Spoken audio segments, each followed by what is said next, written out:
Bismillahirrahmanirrahim. Assalamualaikum warahmatullahi wabarakatuh.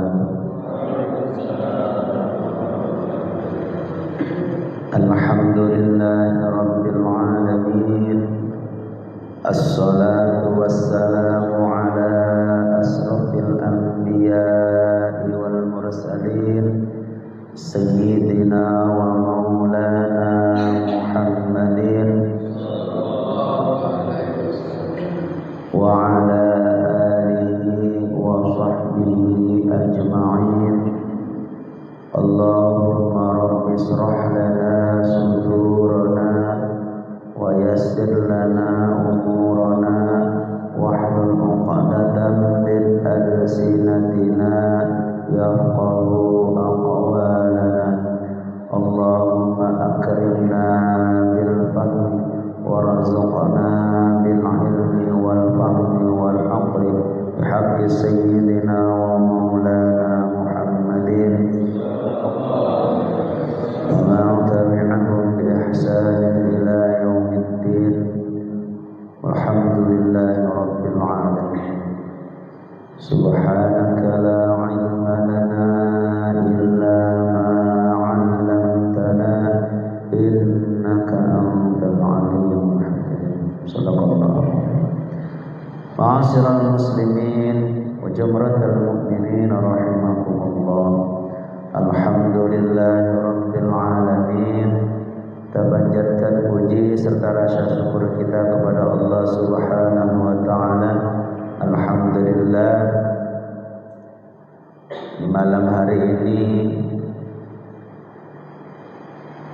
walaupun kolesterolnya pada naik, tetap ngaji menjalan terus. Ya Pak ya, pokoknya cakap Abu Ya Tohawi, siapa Abu Ya Tohawi? Adiknya Abu Ya Uci, Abu Uci Cilongo. Lamun can paeh ulah eureun ka ngaji. Jadi terus dia ngaji mah. Bagaimana caranya bapak-bapak mencari kajian ilmu, ya, terutama ilmu-ilmu yang berdasar, bukan ilmu yang tidak berdasar. Terus dicari, dikaji ilmunya supaya ibu bapak-bapak semua bisa memahami dalam kaidah syariat agama.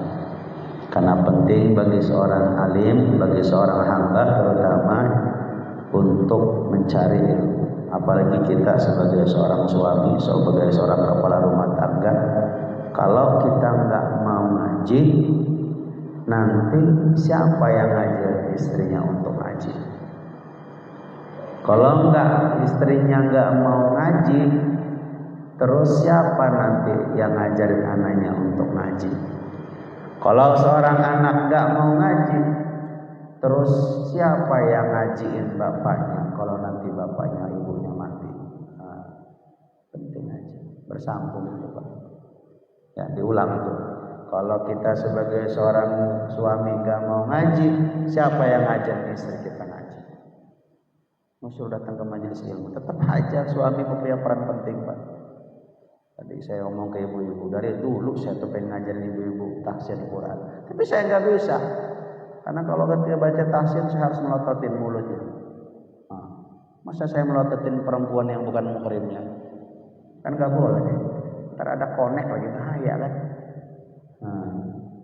Makanya ngajarin tafsir bapak-bapak aneh lah, lebih bagus, lebih afdal. Nah, sekarang anak-anak sudah saya gede Pak, ada yang pulang dari pondok Muraja, udah sama istri aja, nggak perlu sama saya. Yang ulang istri saya, nggak perlu saya turun tangan langsung. Kenapa? Al-ummu al-madrasatul ula. Seorang ibu itu adalah awal daripada madrasah sekolah, pendidikan. Awal pendidikan itu ada terletak di istri-istri kita, ibu-ibunya. Penting kolaborasi bapak sama ibu penting. Jangan bapaknya ngaji, ibunya nggak tahu ilmu. Ibunya tahu ilmu, bapaknya bodoh. Wis ganti. Anaknya ya wis Abu Jahal jadinya. Ya, sholat susah. nongkrong saban dalu saban malam sampai subuh nggak ketemu juntrungan, melayang kemana-mana. Bapak-bapak lebih paham daripada informasinya kan, lebih paham daripada saya informasinya. Bagaimana sekarang kelakuan anak-anak remaja di seluruh Indonesia, tawuran, masya Allah. Kayaknya kalau belum ngebacok orang makanya belum songor gitu. Ya sekarang masya Allah. Jadi kalau bukan peran seorang ayah, seorang ibu, ini mustahil bapak-bapak bisa dapatkan itu. Kalau terus anaknya nggak mau ngaji, ketika kita ngadep kiblat siapa yang baca Al-Quran untuk kita? Wah saya mah nggak make pak, saya mah nggak percaya kalau bacaan Al-Quran itu nyampe kepada orang yang mati. Ya terserah itu. Ulama ahli Syafi'iyah bahkan di luar Syafi'iyah pun berpendapat. Imam Nawawi, ada Maskisi, bahala bacaan orang baca Al-Quran untuk orang mati itu sampai. Saya pakai itu. Bapak nggak percaya urusan bapak-bapak. Gitu. Bahkan Al-Imam As-Suyuti menyusun sebuah kitab. Nama kitabnya saya lupa namanya. Itu tentang kematian, Pak. Tentang kematian. Bagaimana manfaat bacaan Al-Quran, doa-doanya. Karena setiap manusia itu semua akan dihimpit. Ya. Semua manusia itu akan dihimpit sama bumi. Alhamdulillah. Ya, pastikan. Bahkan baginda Nabi ada sahabat namanya Sa'ad bin, saya lupa binnya itu. Karena nama Sa'ad ini umum di sahabat Nabi. Ada nama Sa'ad bin Ubadah. Saya lupa Sa'ad bin siapa gitu. Beliau mati, meninggal Pak. Sahabat Nabi. Ketika dikubur ini sahabat Rasul ini yang namanya Sa'ad tadi, Nabi lama duduk di atas makamnya. Kemudian Nabi baca tasbih. Sahabat ikut baca tasbih. Selepas itu Nabi baca tahmid. Sahabat ikut baca tahmid. Selepas itu Nabi ikut baca takbir. Sahabat ikut baca takbir. Lama baca doa Nabi. Sahabat nanya, ya Rasul, kenapa engkau tadi baca tasbih, tahmid, tahlil? Ada apa? Ini saat ketika dikubur, dihimpit sama bumi. Bayangin Pak, sahabat Nabi ketemu sama Nabi, iman langsung dituntun sama Nabi. Yang kalau salah langsung ada tegurannya dari Nabi. Itu masih dihimpit bumi. Kemudian Nabi baca kalimat-kalimat thayyibah. Ketika saya bacakan kalimat-kalimat thayyibah tadi, maka himpitan itu terlepas sehingga lapang kuburannya. Maka kata beliau, setiap manusia itu akan dihimpit oleh bumi. Cuma nanti himpitannya dua-dua macam, Pak. Satu, himpitan kasih sayang seorang ibu kepada anaknya. Karena apa? Karena innal insana min turab. Seorang manusia itu diciptakan dari turab tanah. Jadi kangen emak ketemu anaknya. Kemana aja kamu? Gitu, PRT. Jadi dipeluk sama bumi itu. Cuman pelukannya beda-beda nanti. Kamu kemana di dunia ngapain aja? Ada kencang gitu. Kurang lebih. Di dunia kamu ngapain aja? Tabari disentil, suruh ibadah ya. Gitu tuh kalau bandel dia. Itu pelukannya begitu tuh. Tapi ketika dibacakan kalimat-kalimat thayyibah, dibacakan bacaan Quran, lapang kuburan. Insya Imam Suyuti susun tuh kan. Nama kitabnya lupa itu. Aduh. Syahrus Sudur. Nama kitabnya Syahrus Sudur. Fi halil mauti wal kubur. Nama yang nyusun kitabnya namanya Imam Suyuti. Imam Abdurrahman bin Jalal As-Suyuti. Mana disusun sama beliau. Ya. Saya percaya itu. Bapak-bapak ada yang enggak percaya itu hak bapak gitu ya. Makanya penting kalau kita kaji, insyaallah ketemu ilmunya, gampang jawabnya, gampang hujahnya. Ya. Salawat salam tercurah merimbun kita baginda Rasulullah Muhammad sallallahu alaihi wasallam sebagai panutan, sumber daripada sumber ilmu dari Allah Subhanahu wa taala di alam azali sana. Di alam dunianya sumbernya dari Rasulullah sallallahu alaihi wasallam, sumber ilmu. Bagaimana kita bisa memahami apa yang diperintahkan Nabi kalau kita nggak kaji? Bagaimana kita bisa memahami apa yang diamanahkan Nabi, sunnahnya Nabi, tuntunannya Nabi kalau kita nggak tahu ilmu? Luas ilmu agama Islam. Subhanallah. Ilmu agama Islam itu kenapa dibikin luas? Supaya menjaga kemurnian Al-Qur'anul Karim. Ya, saya ulangi. Ilmu agama lain kalau ketemu Pak, cok dicek. Berani saya taruhan bukan dalam hal judi ya. Taruhan dalam hal ini memastikan untuk mensucikan Al-Quran kalamullah, ujung-ujungnya yang menyucikan Allah. Tidak ada agama selain agama Islam yang ilmunya lebih kompleks daripada agama Islam. Tidak ada, hanya agama Islam. Al-Quran, turunnya Al-Quran ada ilmunya. Iya enggak?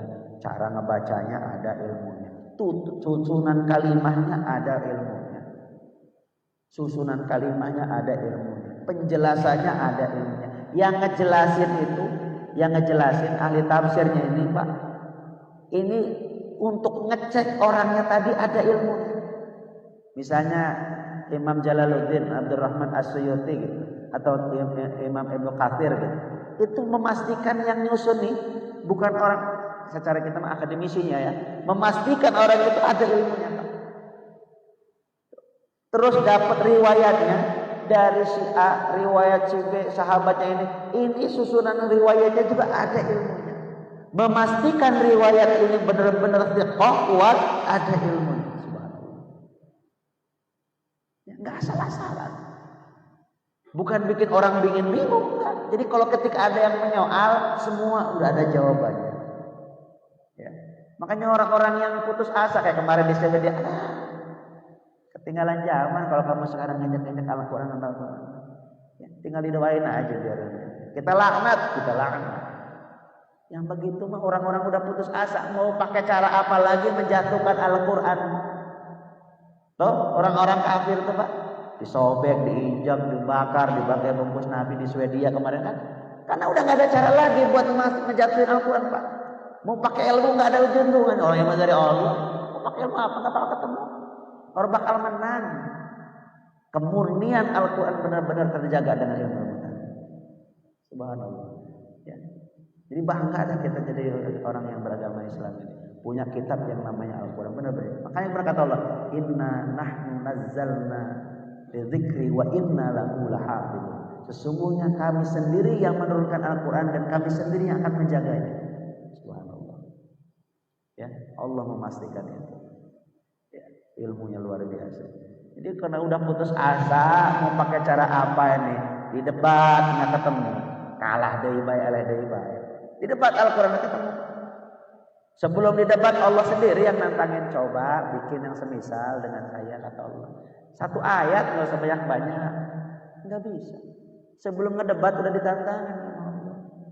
Jadi mau pakai cara apa nggak bisa ketemu. Cara satu-satunya tadi tuh dibakar ya. Jadi melecehkan. Yang begitu udah nggak mempan. Ya. Udah gitu sembunyi. Ya. Kalau memang jantar mah udah aja datangnya ke Indonesia gitu, coba di Monas sana kalau nggak dimatiin orang.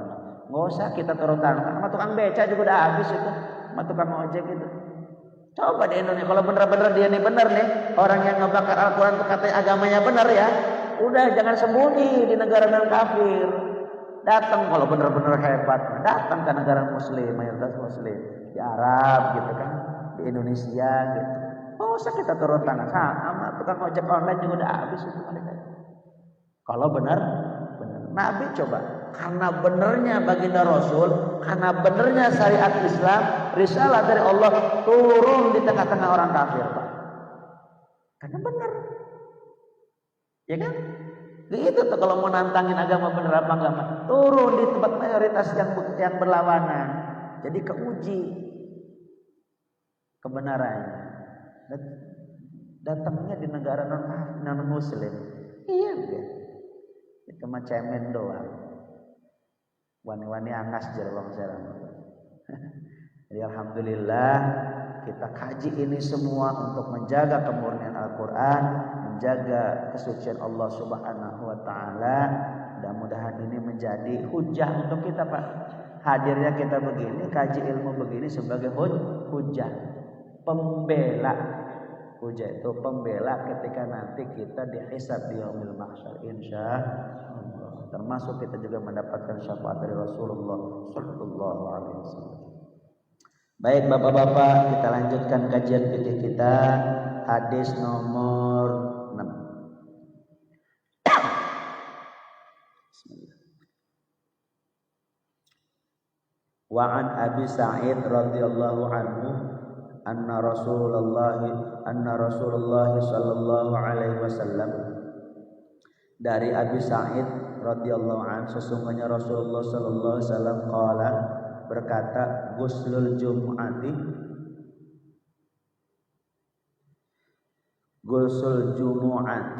wajibun ala kulli muhtalim. Jadi kalimat jumu'ah itu, Pak, boleh dibaca jumu'ah, boleh dibaca jumu'ah. Awas, ini jangan disoal lagi ya. Beberapa bulan yang lalu saya tuh dikirimin video orang sholat itu salah kalau usolinya usoli fardul jum'ati. Yang betul itu jumu'ati. Mau dibaca jumu'ati boleh, dibaca jum'ati boleh. Usoli fardul jum'ati jadi masdar. Jum'ati boleh jadi masdar. Kalau tadi masdar no, kalau ini masdar mimi. Masdar itu ada 4 masdar pada dalam kalimat musyarah. Jadi boleh dibaca jumu'ati, boleh dibaca jum'ati. Ada itu videonya tuh. Tahu habaib tahu bukan? Pakai udang-udang itu, pakai imamah itu. Ya, ada ya? Pernah nggak? Pernah dapat videonya apa ya? Saya pernah dikasih itu. Kalau nggak salah, siapa yang ngasih Allah? Ya benar, dibaca jumu'ati boleh, dibaca jumu'ati juga boleh. Guslul jumu'ati wajibun ala kulli muhtalim. Mandi hari Jumat itu hukumnya wajib ala kulli muhtalim, bagi orang yang sudah muhtalim. Muhtalim itu dewasa, balik ihtilam, berarti sudah pernah ihtilam itu bahasa. Akhrajahu as-sab'ah. Hadis ini diriwayatkan oleh imam yang 7. Berarti semua imam meriwayatkan hadis ini, Pak. Ya. Kecuali Imam Ahmad. Ya. Berarti Bukhari, Muslim, Abu Daud, Tirmidzi, An-Nasai, Ibnu Majah termasuk Imam Ahmad. Berarti 7. 7-7-nya semuanya meriwayatkan hadis yang sama. Jadi berarti ini kuat hadis ini. Wajib. Secara dalil hadisnya dikeluarkan oleh imam yang 7. Bagaimana hukumnya nanti kita bahas. Hada dalilun Daud.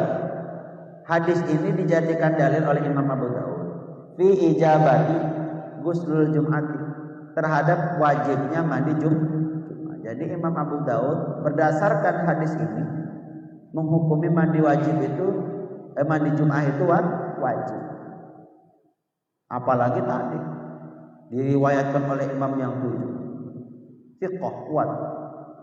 Wal jumhur bitakwilinahu. Tetapi sebagian jumhur ulama di luar Imam Abu Daud mentakwil. Mentakwil itu apa Pak ya? Takwil itu kalau bahasa kitanya mah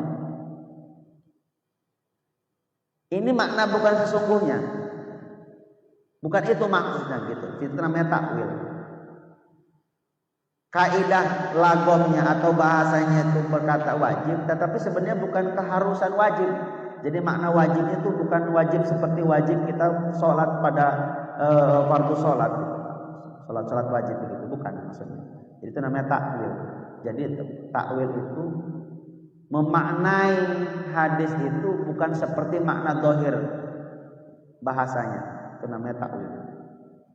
Sebagian ulama mentakwil hadis ini, ya seperti yang sering saya jawab itu, sering saya bahas ke bapak-bapak. Ar-Rahmanu 'alal 'arsy istawa, Allah itu bersemayam duduk di atas arsy. Jadi ditakwil, maknanya bukan duduk seperti duduknya manusia. Maknanya menguasai, itu namanya takwil. Jadi maknanya bukan seperti dohir hadis tulisannya. Bima rafat qariban. Nanti hadis ini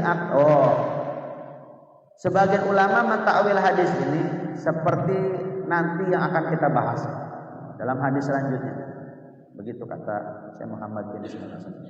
Jadi yang mewajibkan Imam Abu Daud, sebagian tidak menghukumi wajib karena mentakwil hadis ini. Nanti penjelasannya akan dibahas di hadis yang akan hadis selanjutnya. Berarti hadis ke-7 nih Pak.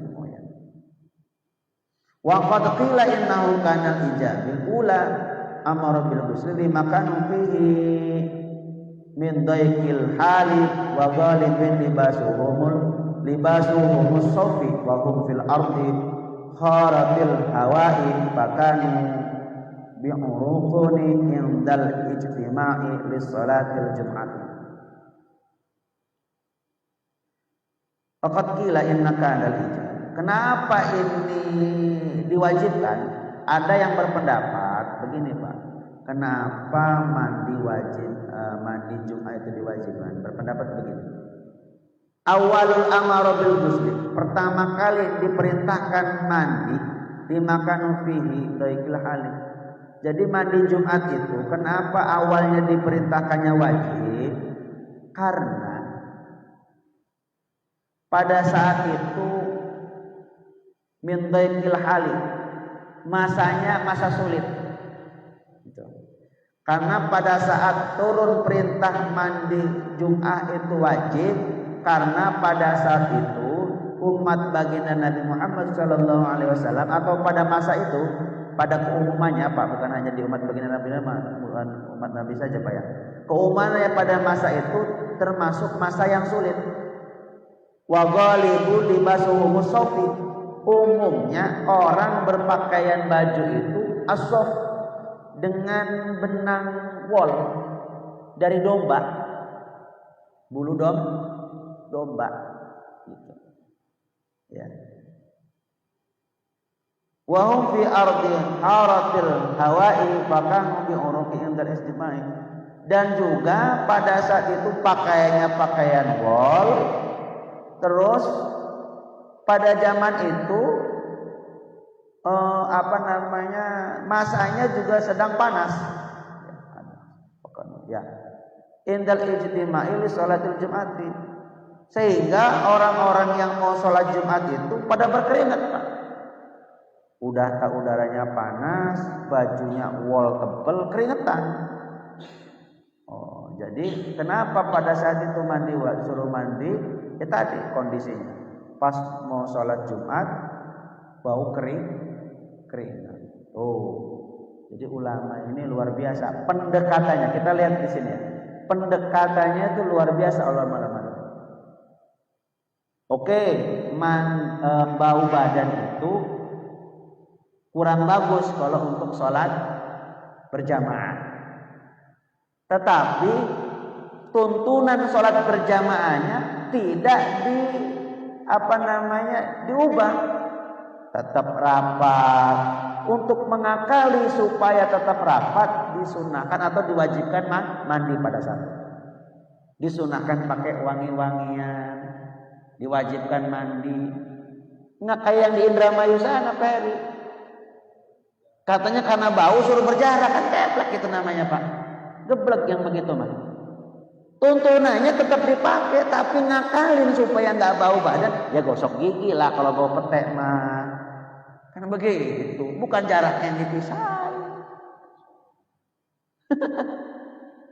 Ini kan ngaco yang begitu. Nah saya bilang ini, pendekatannya luar biasa ulama-ulama dahulu mah. Tuntunan dari baginda Nabi tetap dijalankan, tapi untuk mengakali problemnya etika yang terjadi, misalnya bau badan segala macam, dikasih solusi yang lain. Bukan merubah yang sudah ada tuntunan. Kan tadi pakai akal itu. Makanya saya nonton apa tuh yang di TV One itu, yang debat itu, kayak Haji Khalil Nafis sama dosen UIN tuh. Ini level dosen yang begini, aduh, malu-maluin orang UIN aja. Tahu UIN mana itu? UIN Jakarta, Syarif Hidayatullah berarti, Ciputat itu. Iya, ini UIN Jakarta itu. Malu-maluin kalau UIN Jakarta gitu mah. Pecah jadi dosen. suruh ngaji lagi lah. Yang lucu, ini pakai akal, yang ini pakai dalil. Aku habis gak mengayal habis itu dibantai. Ya bukan masalah habis apa ya, malu-maluin gitu Pak. Debat agama gak pakai ilmu, ya Allah pakai akal gitu. Masa saya ngulang-ulang ngomong ke Bapak semua. Kalau ngomong agama jangan pakai akal, bahaya. Bener kebukti masuk TV lagi. Malu-maluin. Malu-maluin UIN-nya itu. Levelnya dosen lagi. Ya, begitu Pak. Jadi ulama kita dahulu itu seperti itu, subhanallah. Pendekatannya luar biasa. Enggak kayak sekarang. Jadi ngaco pakai akal semua kayak gitu. Enggak ketemu jadinya. Nah, jadi karena pada saat itu udaranya panas, pakainya tebel, makanya ketika sholat diwajibkan mandi. Nah, makanya ulama ada yang berpendapat itu wajib. Fa amuruhum sallallahu alaihi wasallam bil ghusli, maka baginda Nabi memerintahkan untuk mandi dengan kondisi tadi. Falamma wasi'allahu alaihim walabasul qatni ya rasulahum bidzalik, maka ketika sudah ada kelapangan, diberikan kelapangan oleh Allah Subhanahu wa taala. Apa kelapangannya? Diciptakan pakaian dari katun. Katun itu bahasa Arab, Pak. Kotenun bahasa Arabnya itu. Ya. Ketika sudah ada kelapangan dengan ditemukannya pakaian yang terbuat dari katun, dari benang, kapas, katun tadi itu, rasulahum, maka diberi rahsun. Apa rahsun itu? Kemudahan, keringanan. Artinya apa? Yang tadinya wajib jadi sunnah. Bidalik dalam hal ini. Jadi ada yang tetap berpendapat wajib, ada yang berpendapat ini sudah rukhsah. Udah ada keringanan dulu. Iya, kenapa wajib tadi? Udaranya panas, pakainya tebel, itu ya. Mau sholat Jumat ada keringetan. Kemarin masih ada nggak minyak itu tadi? Saya taruh sini aja daripada nggak dipakai. Nggak sulangnya tadai Pak. Iya ngerendeng bayat apa normal. Pengennya spesial aja gitu. Khususon ini. Ya, saya taruh di sini biar pada pakai. Ya. Bapak-bapak pengen sedekah minyak wangi, nah taruh sini. Biar pahalanya juga kebagian. Orang yang pakai satu, yang naruh minyak wangi kebagian pahala sholat. Apalagi kalau yang makainya banyak, kehitung ya. Nah, tadi hadis nomor 6 tentang wajibnya, yang berpendapat hadis yang berpendapat wajib. Imam Abu Daud mewajibkan ini. Ada beberapa ulama yang menghukumi sunnah karena tadi pandangannya tadi ya, pandangannya tadi. Nah, mana hadis nomor yang sunnahnya? Hadis nomor 7. Kita bahas. Wa an Samurah ibnu Jundab. Ya. Qala, beliau berkata dari Samurah bin Jundab. Beliau berkata, qala Rasulullah sallallahu alaihi wasallam, berkata Nabi Muhammad sallallahu alaihi wasallam, man tawaddo'a yaumal jumu'ati, mana tadi? Fabiha wa ni'mat. Wa man igtasala fal ghuslu afdalu. Barang siapa, kata Samurah, Nabi Muhammad SAW, barang siapa yang berwudu di hari Jumat, fahiya wa ni'mat. Ya. Sesungguhnya dia sudah melakukan sunnah. Wa ni'mat, dan nikmat. Wa man iktasala, makna nikmatnya apa nanti kita bahas. Wa man iktasala fal ghuslu afdalu, dan barang siapa yang mandi, maka mandinya itu lebih utama.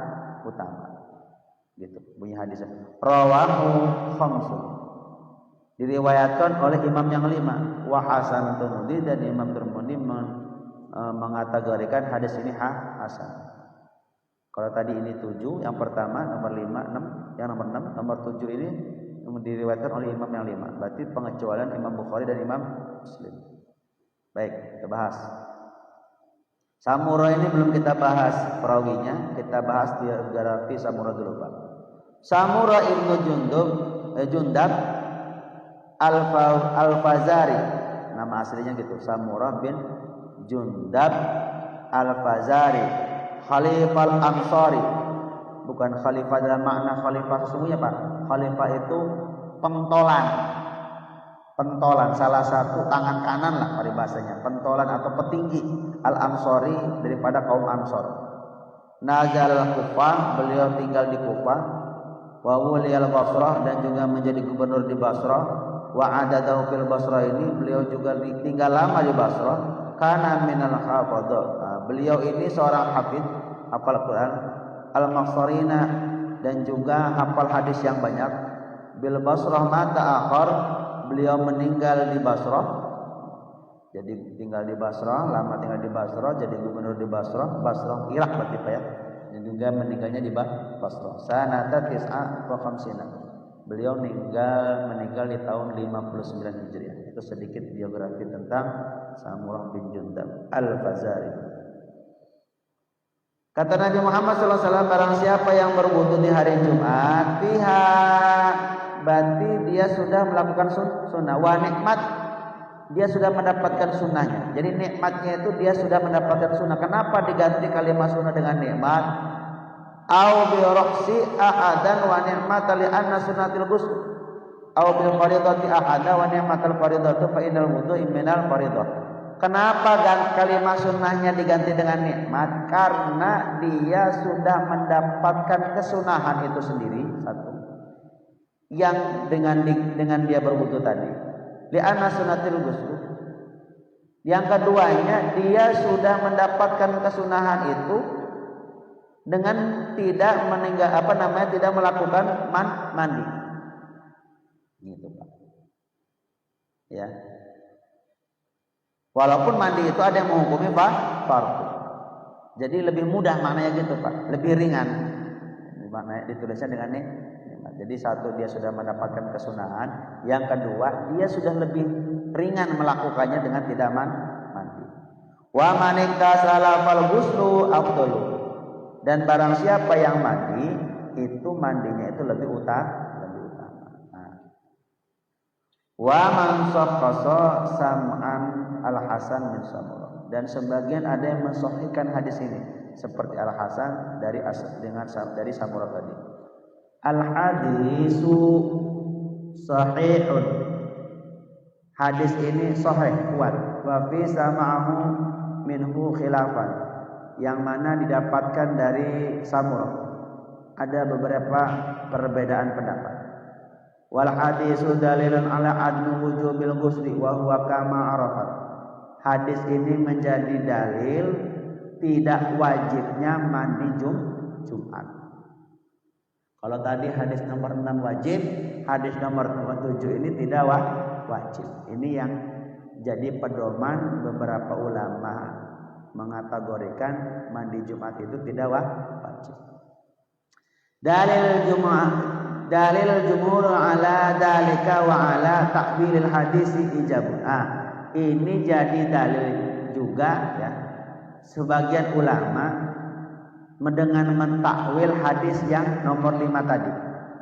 Nomor 6, maaf, nomor 6 tadi, Pak. Ya, yang mewajibkan mandi Jumat itu wajib. Illa anna fihi su'alan wa huwa annahu kaifa yafdhul ghusl wa huwa sunnatun 'alal wudu'i wa huwa fardhatun wal fardhatu afdalu ijma'an. Selesai itu sebetulnya Pak. Kalau yang dengan mewajibkan dalilnya ada sendiri, yang mensunahkan ada sendiri. Timbul pertanyaan, bagaimana bisa katanya begitu Pak? Bagaimana bisa mandi itu dihukumi sunnah terhadap wudu yang dihukumi fardu? Sedangkan fardu itu pastinya lebih utama. Kita baca lagi. Wa maniktasola fal ghuslu afdalu. Sedangkan mandi itu lebih utama. Gitu kan ya? Lebih bagus. Kalau katanya yang mensunahkan itu pakai dalil ini, timbul pertanyaan, bagaimana bisa orang yang fardu itu, yang wudu itu kan fardu, yang mandi itu sunnah. Bagaimana bisa yang sunnah mengalahkan yang fardu? Gitu tuh. Kalau ada yang berpendapat mandi wajib mandi Jumat itu sunnah pakai dalil yang sekarang ini, kan ada kalimatnya begitu. Dan mandi itu lebih ulama afdol kan gitu. Jawab ijma'an, secara ijma'. Wal jawab, jawabannya begini katanya. Innahu laisal tafdilu alal wudu'i nafsun bal alal wudu'il ladzi la ghusala ma'ahu. Jawabannya itu bukan keafdolan wudu sendiri, tetapi wudu disertai dengan mandi. Maksudnya begini hadis ini katanya Pak. Maksudnya itu kalau wudu itu kan fardu, mandi sunnah. Nggak mungkin mandi doang nggak pakai wudu. Makanya hadisnya kan begitu. Wa man tasala fal ghuslul afdalu. Barang siapa yang mandi maka itu lebih utama. Otomatis kalau udah mandi mah pasti wudu gitu maknanya. Ya. Jadi maknanya itu maksudnya itu bukan wudu sendiri dibandingkan dengan mandi, bukan gitu. Kalau wudu pasti wudu doang. Kalau mandi plus wudu. Itu maksudnya. Ya. Tadi kan ada kalimat begitu tadi itu, nanti bikin bingung, makanya dijawab. Seolah-olah begini ka'annahu qala, nah nih, seolah-olah berkata begini nih dalam hadis tadi Pak.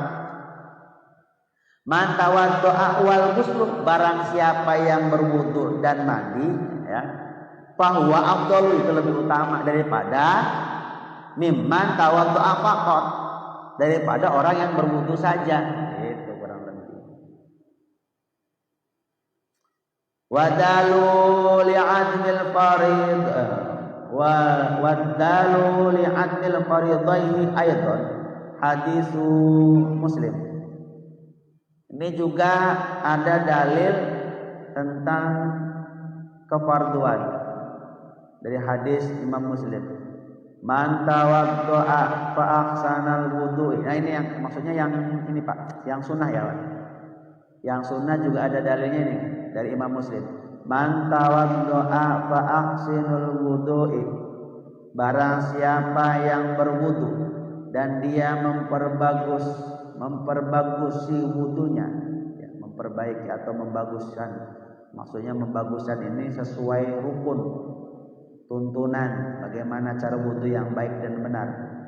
Tsumma atal jumu'ati, kemudian dia datang untuk menghadiri salat Jumat. Fastami'u wa ansitu, fastami'u wa ansitu, kemudian dia mendengar dan juga wa ansitu, memperhatikan dengan seksama khutbah daripada khutbah Jumat. Ghufira lahu, maka dirinya akan diampuni dosa-dosanya.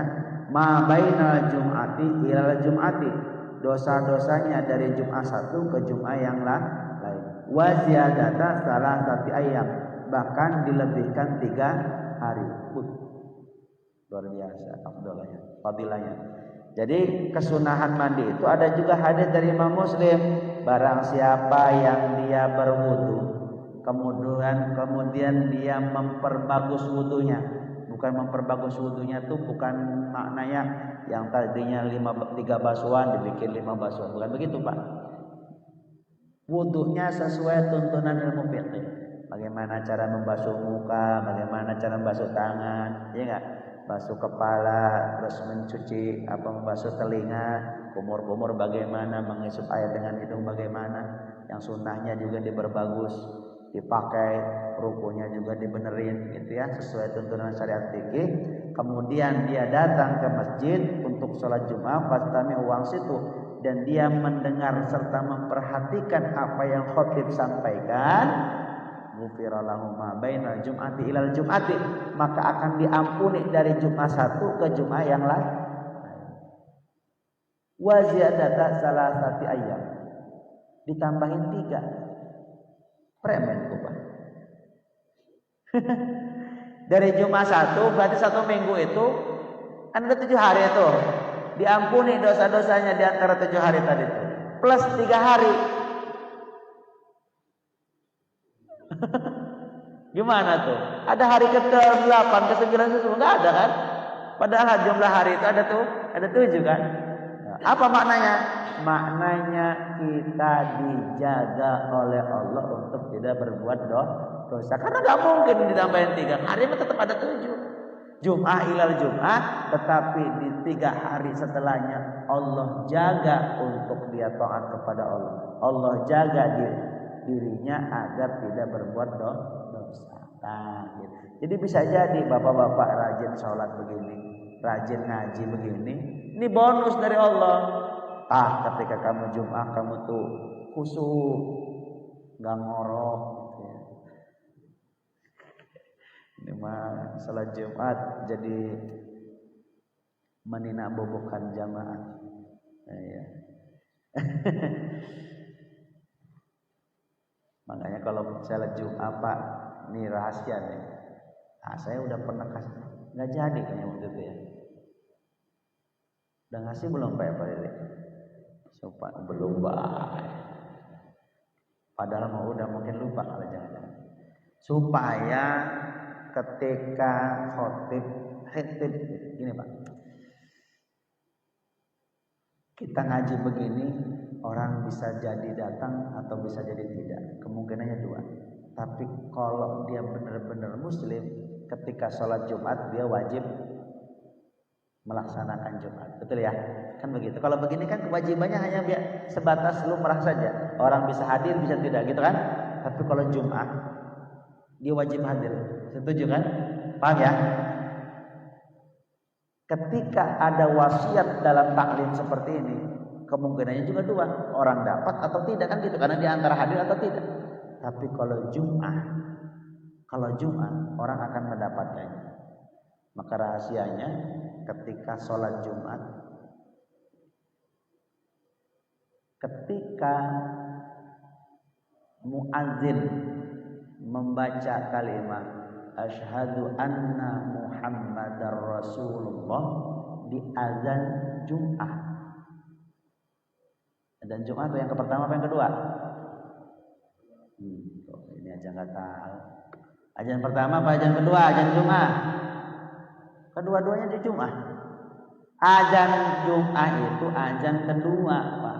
Azan pertama itu azan dohor. Awas nih, paham nih. Kenapa azan Jumat ada 2? Azan pertama azan dohor. Ibu-ibu yang di rumah nggak sholat sudah boleh sholat dohor. Yang sakit nggak bisa hadir Jumat sudah boleh sholat dohor. Kalau yang kedua itu namanya azan Jumat. Azan pertama tadi nggak wajib sholat dohor, sholat Jumat. Kenapa? Belum azan Jumat. Makanya khotib itu naik mimbarnya setelah azan kedua, disebutnya azan Jumat. Ketika azan Jumat asyhadu anna Muhammadar Rasulullah, jempol dikecup. Marhaban bi habibi qurrata aini Muhammad ibn Abdullah.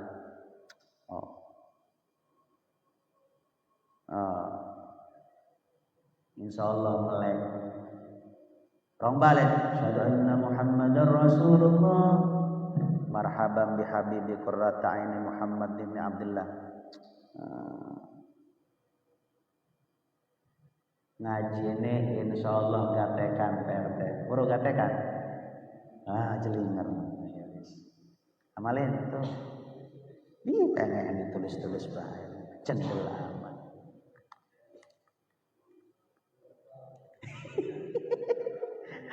Ya masih panjang ini Pak. Udahlah ya, harus ke depan ya. Saya tutup dulu ya. Udah tuh dapat ijazah. Nama ijazah mah nggak perlu ditulis. Apa Alpanor?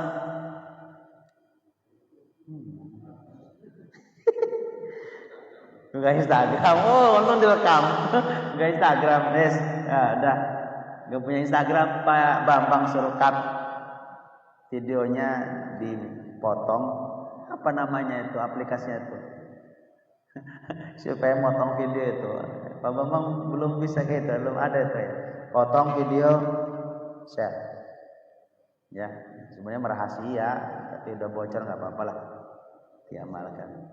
Ya, wes itu ya, amalin.